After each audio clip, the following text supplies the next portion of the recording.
I'd like to know more about you, Solas. Why? You're an apostate, yet you risked your freedom to help the Inquisition. Not the wisest course of action when framed that way. I appreciate the work you're doing, Solas. I just wanted to know more about you. I'm sorry. With so much fear in the air. What would you know of me? What made you start studying the Fade? I grew up in a village to the north. There was little to interest a young man, especially one gifted with magic. But as I slept, spirits of the Fade showed me glimpses of wonders I had never imagined. I treasured my dreams. Being awake, out of the Fade, became troublesome. Did spirits try to tempt you? No more than a brightly colored fruit is deliberately tempting you to eat it. I learned how to defend myself from more aggressive spirits, and how to interact safely with the rest. I learned how to control my dreams with full consciousness. There was so much I wanted to explore. I gather you didn't spend your entire life dreaming. No. Eventually, I was unable to find new areas in the Fade. Why? 2 reasons. First, the Fade reflects the world around it. Unless I traveled, I would never find anything new. Second, the Fade reflects and is limited by our imaginations. To find interesting areas, one must be interesting. Is this why you joined the Inquisition? I joined the Inquisition because we were all in terrible danger. If our enemies destroyed the world, I would have nowhere to lay my head while dreaming of the Fade. I wish you luck.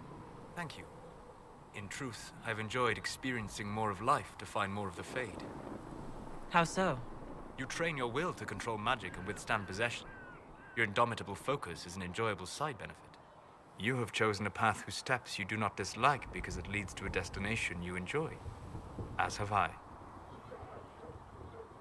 Indomitable focus? Presumably. I have yet to see it dominated. I imagine that the sight would be fascinating.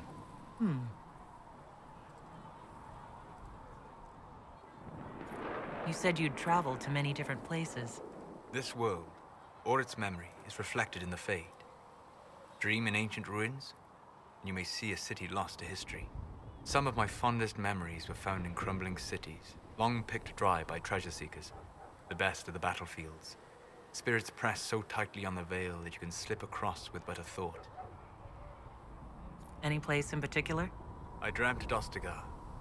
I witnessed the brutality of the Darkspawn and the valor of the Ferelden warriors. I saw Alistair and the hero Ferelden light the signal fire, and Logain's infamous betrayal of Kaelin's forces. I've heard the stories. It would be interesting to hear what it was really like. That's just it. In the Fade, I see reflections created by spirits who react to the emotions of the warriors. One moment, I see heroic wardens lighting the fire, and a power-mad villain sneering as he lets King Kaelin fall. The next, I see an army overwhelmed and a veteran commander refusing to let more soldiers die in a lost cause. And you can't tell which is real? It is the Fade.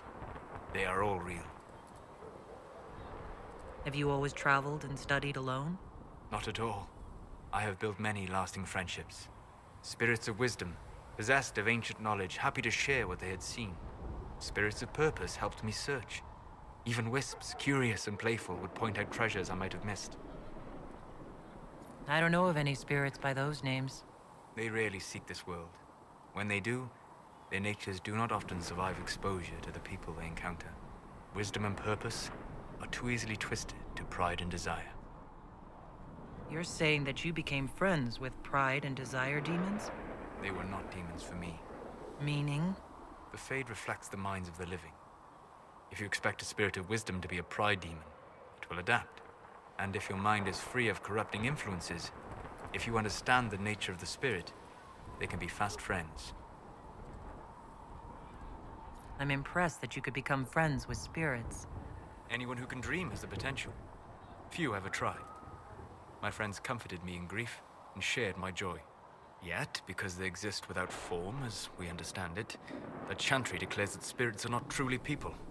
Is Cassandra defined by her cheekbones and not her faith? Varric by his chest hair and not his wit?